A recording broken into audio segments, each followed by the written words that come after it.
Annual Christian Music Festival Lifest 2024 gets underway today at Sunnyview Expo Center in Oshkosh.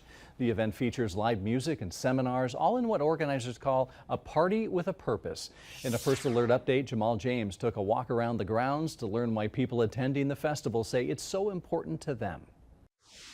With over 100 acts on 6 different stages, all praising the Word of God, roughly 30,000 people from across the area and the nation, like those behind me, are eager to get in and enjoy the fun.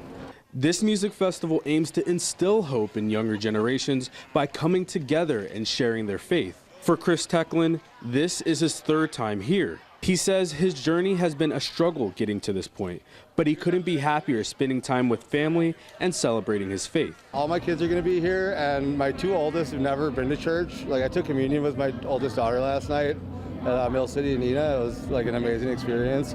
And just for us to all be here together and worshiping Jesus is the thing. Organizers say Lifest also breathes new life into the economy every year. By partnering with more than a few dozen vendors from Northeast Wisconsin, it brings in roughly $6 million to the Oshkosh community. Lifest will have a number of different artists, entertainers, and speakers throughout the entire weekend, and ending on Sunday with Mass. In Oshkosh, Jamal James, Action 2 News.